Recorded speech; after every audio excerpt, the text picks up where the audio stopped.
long-term investment. Let us not forget that we need an absolute majority of members to give consent. So we need to work closely together within the Budget Committee, but also across this House entirely. The need for an absolute majority in the Parliament is something that the Commission should keep in mind. Commissioner, you and the whole College must listen to the Parliament, like we will listen to you, and uphold your role as an honest broker. Without further ado, I pass the floor to the Commissioner for his presentation. Please. Thank you, Mr. Chair. Honourable members, first of all, apologies that I'm a bit late. We have been working until almost 4 o'clock, to be frank. And I'm really honoured to be here today with you, to have that opportunity to present the package of proposals of the Commission for the next MFF. The European Parliament is the place where the Commission proposal on the MFF is going to be made public. That's what was agreed also on the Conference of Presidents. And only after my presentation, the press conference of the Presidents will start. And I want to tell you that this is in recognition of your role, both for the democracy in Europe, but also your role in shaping the European Union budget. Let me start with the slides. So my presentation will be accompanied by slides. The goal of this next MFF is a modern, more flexible budget that builds on past successes and responds to the challenges of today, but also tomorrow. You will see that reflected in overall figures, in new spending categories, and in the changes we have made to the structure and principles of the budget.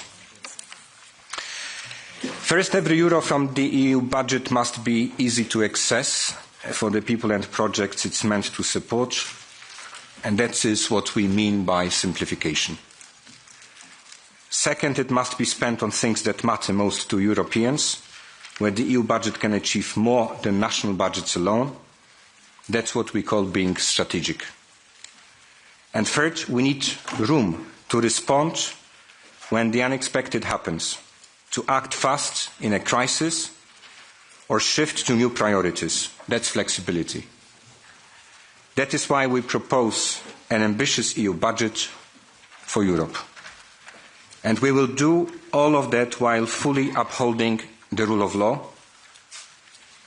I know it's a long-standing concern of this House. The Commission's position is clear. No EU money without respect for the principle of rule of law. That's the framework, the principles behind our proposal. The next MFF will be an ambitious EU budget with a total size of 2 trillion euros.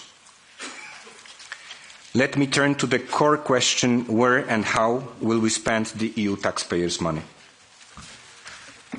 The next MFF will be organised around 3 core functions of the EU budget: support to member states via national and regional partnership plans, support to beneficiaries and businesses via the Competitiveness Fund, and support to partners via Global Europe. Those pillars are grouped under 3 separate headings, together with the traditional heading for administration. This brings us to 4 headings, which is a much leaner and more flexible structure than today's 7 headings. National and regional partnership plans will bring together reforms and investments under a coordinated framework. They will help us deliver faster and with more impact across our priorities, from cohesion and regional development to agriculture. The plans will not forget our farmers and fishermen.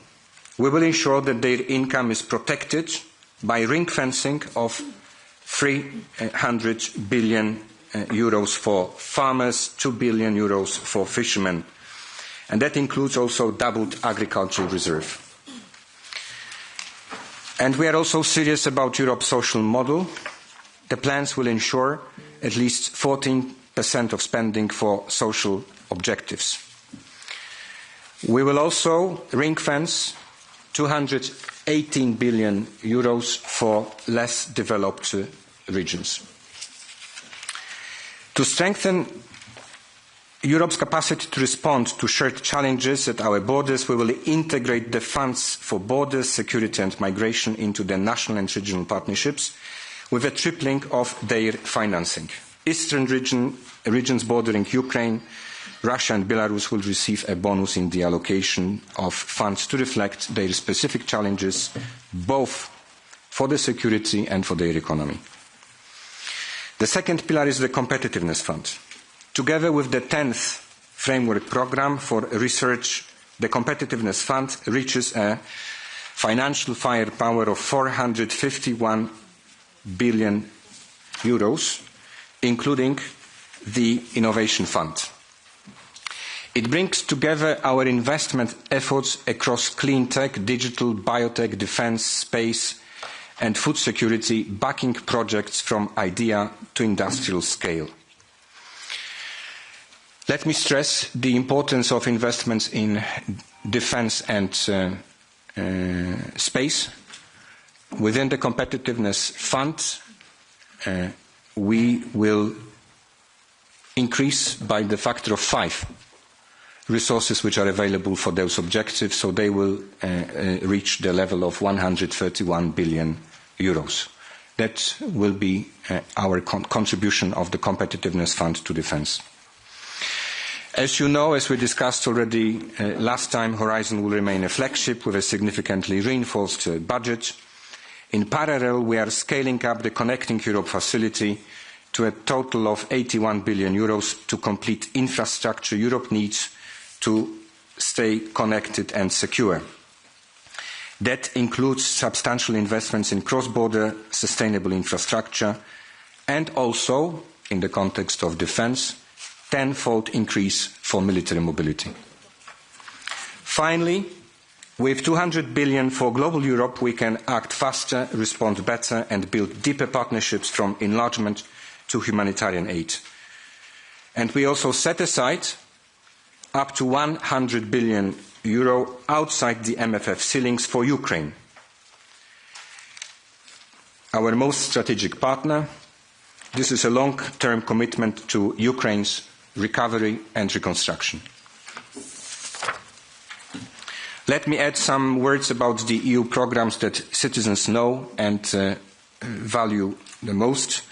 We propose a reinforced Erasmus+, because we believe in young people, in skills, and in a Europe of opportunity. We also propose an Agora EU programme, a single, stronger instrument bringing together support for media, culture, democracy and values. This merger of creative Europe and citizens, equality, rights and values will make access simpler for beneficiaries and more visible for our citizens. An important lesson we have learned is that we need to inject some flexibility into the Union's long-term framework to face the unexpected and to adapt to evolving priorities. The next MFF would integrate flexibility at several levels. You can see that on the slides. Through buffers in the 3 main pillars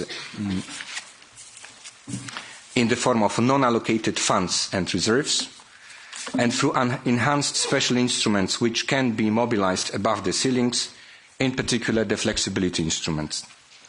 We are also proposing a dedicated crisis mechanism which would be able to mobilise loans up to almost €400 billion. It would be embedded in the own resources decision and triggered by the Council with the consent of the European Parliament. I want to stress that we have heard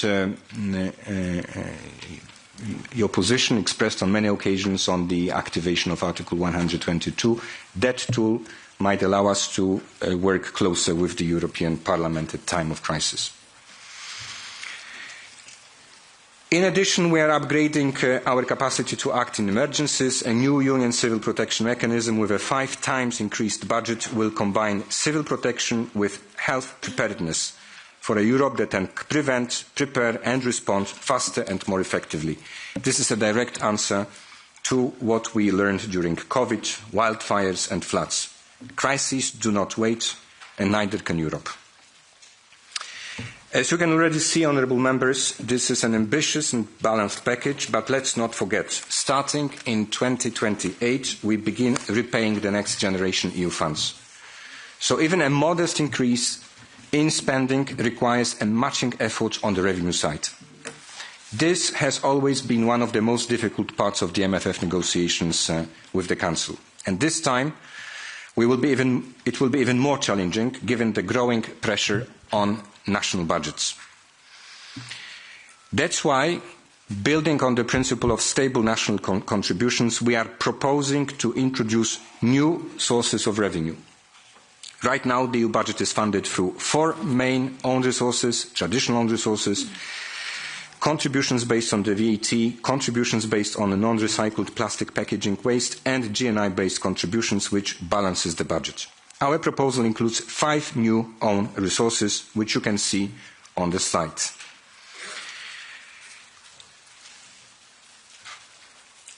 As part of this reform, we are simplifying the system, including ending the current corrections to make EU financing more transparent and fairer. These are not abstract numbers. This is about fair and stable financing of the Union, where those who benefit from the single market also contribute fairly to the public good. This is a balanced mix of new revenues, and that does not overburden national budgets and which is in sync with our policy objectives. I maybe explain. Tobacco, 11.2, corporate, 6.8. These are various adjustments to the current systems with elimination of corrections, including elimination of corrections. ETS 1.9.6, CBAM 1.4. This is the CBAM without the extension of the scope. As you know, we are also working on the extension of the scope of CBAM. And this is a e-waste, electronic waste, new own resource. You see that we have skipped 2 proposals. The one which was a statistical own resource on the corporate profits, quite a significant part of the package tabled by the Commission 3 years ago, and we have also skipped ETS2. Also, to be frank, after discussions that we had in the European Parliament and the concerns that you have expressed. Honourable members, this House plays a vital role as budgetary authority, as co-legislator, and as guardian of accountability. Our proposals will strengthen the Parliament's role. More flexibility means more decisions in the annual budget where your voice matters most. And to guide these decisions, we propose a new political steering mechanism, a joint process between Parliament, Council and Commission to shape the allocation of flexible resources each year in line with shared priorities. Let me conclude. Over the past months, I have had many good conversations with you, and I have listened carefully to what matters most to you. You have voiced your concerns about the stability of farmers' incomes, essential for ensuring food security in the EU. You have underlined the importance of predictability for regional funds, which are key for long-term investments. You have stressed the need to protect the European social model, something the EU budget has always supported, and you have made it clear how important the future of European research is, and you are also giving a very strong support to the new own resources. I hope that you could recognise your contributions in today's proposal. But at the same time, I am fully aware this is only the beginning of the negotiations, and I believe that if there is goodwill on all sides, we will get to the successful conclusion. Thank you. Thank you, Commissioner, for this presentation. I immediately go to the floor, and more specifically to the MFF co-rapporteurs, and then afterwards the own resources co-rapporteurs. First, Mr. Siegfried Muresan, EPP, please. Thank you very much, Chairman. Commissioner, welcome to the European Parliament. We hope you brought some official documents with you as well, as this distinguished House has not been officially informed by the European Commission so far of any of the decisions that you have made today. In preparation of today's meeting, the commitments that were made towards the Parliament, that we would receive documents for the honourable members of the House here, the colleagues, to analyse this commitment, unfortunately, was not respected.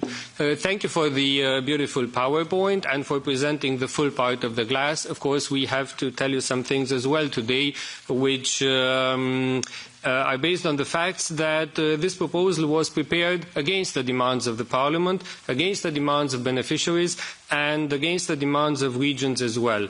And we also have to underline the fact that the cooperation with the authors of this proposal throughout the process was poor. The quality of information that we have received was not satisfactory, and towards the end of the process it was missing, and we have a different understanding of an honest interinstitutional cooperation between our institutions.